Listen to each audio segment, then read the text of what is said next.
BNP নেতৃত্বাধীন ৪ দলীয় জোট সরকারের সময় ২০০৪ সালে যাত্রা শুরু করে র‍্যাব। সন্ত্রাস দমনে নিজেদের গড়া সেই বাহিনীকে বিলুপ্তির সুপারিশ করেছে দলটি। বিএনপির পক্ষ থেকে পুলিশ সংস্কার কমিশনের কাছে ৬ ডিসেম্বর দাখিল করা সুপারিশমালায় এ প্রস্তাব করা হয়। রাজনৈতিক প্রভাবমুক্ত, জবাবদিহিমূলক ও দুর্নীতিমুক্ত পুলিশ বাহিনী গড়তে এবং মানবাধিকারের প্রতি আরও সচেতন করতে মোট ১৭ দফা সুপারিশ করেছে বিএনপি। পুলিশের সাংগঠনিক কাঠামোতে থাকা র‍্যাব ইতোমধ্যে দেশে বিদেশে তুমুল আলোচিত সমালোচিত। মানবাধিকার সংগঠন, অধিকাংশ রাজনৈতিক দল এবং সুশীল সমাজ র‍্যাবকে দেশে সংঘটিত গুম, খুন, নির্যাতন ও নিপীড়নের জন্য দায়ী করে আসছে। র‍্যাবের সাবেক ২ ডিজি সহ কয়েক কর্মকর্তার উপর যুক্তরাষ্ট্রের নিষেধাজ্ঞা রয়েছে।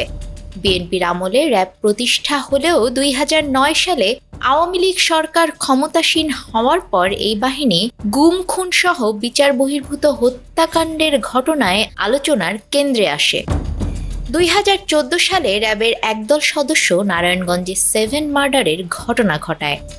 পুলিশ প্রশাসন সংস্কারে প্রস্তাবনা তৈরি করতে বিএনপির স্থায়ী কমিটির সদস্য মেজর অবসরপ্রাপ্ত হাফিজ উদ্দিন আহমেদের নেতৃত্বে ৬ সদস্যের একটি কমিটি গঠন করেছিল দলটি। ওই কমিটি পরে একাধিক বৈঠক ও বিভিন্ন পক্ষের সঙ্গে মতবিনিময় করে এই প্রস্তাবনা তৈরি করে। পুলিশ প্রশাসন সংস্কার কমিশন প্রধান সফর রাজ হোসেন জানান, বিএনপির প্রস্তাবনা তারা পেয়েছেন, প্রস্তাবনাগুলো পর্যালোচনা করেছেন।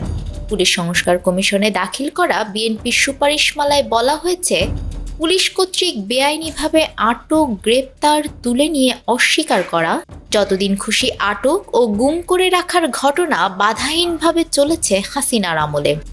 এজন্য দলটি পুলিশের ক্ষমতার অপব্যবহার রোধ ও বেআইনি আটক, গুম ঠেকাতে গ্রেপ্তার তথ্য বিষয়ক একটি ফর্ম তৈরির সুপারিশ করেছে।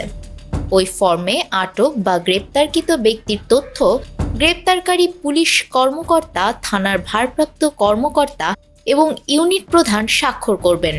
ফর্মের একটি কপি গ্রেপ্তারকৃত ব্যক্তিকে প্রদান করার কথা বলা হয়েছে। পুলিশে চাকরি করতে ইচ্ছুক প্রার্থীদের হয়রানি কমাতে প্রাক পরিচিতি যাচাইয়ের ক্ষেত্রে প্রার্থীর নাম, ঠিকানা সঠিক আছে কিনা, তার বিরুদ্ধে আমলযোগ্য অপরাধে জড়িত থাকার প্রমাণ আছে কিনা, আদালত কর্তৃক সাজাপ্রাপ্ত হয়েছে কিনা, শুধুমাত্র এসব তথ্য যাচাই করতে এবং পুলিশের স্পেশাল ব্রাঞ্চ ছাড়া অন্য কোনো সংস্থাকে ভেরিফিকেশনের কাজে সম্পৃক্ত না করার সুপারিশ করা হয়েছে। পুলিশের উচ্চ পর্যায়ের কর্মকর্তাদের দুর্নীতি ঠেকাতে পুলিশ সদর দপ্তরে কেন্দ্রীভূত আর্থিক ক্ষমতাকে মাঠ পর্যায়ে বিকেন্দ্রীকরণ করার প্রস্তাব করা হয়েছে। পুলিশের কনস্টেবল থেকে এসআই পর্যন্ত আন্তর্জাতিক শ্রম সংস্থার নিয়ম অনুযায়ী দিনে ৮ ঘন্টা এবং সপ্তাহে ৪০ ঘন্টা নির্ধারণ করে সপ্তাহে পূর্ণ ১ দিন ছুটি ভোগের সুযোগ দেওয়ার প্রস্তাবনা করা হয়েছে। তবে রাষ্ট্রীয় বা জরুরি প্রয়োজনে অতিরিক্ত দায়িত্ব পালন করাতে হলে আন্তর্জাতিক ও সর্বজন বিধি অনুযায়ী তাদের ভাতা প্রদানের সুপারিশ করা হয়েছে। নিউজ ডেস্ক, আমাদের সময়।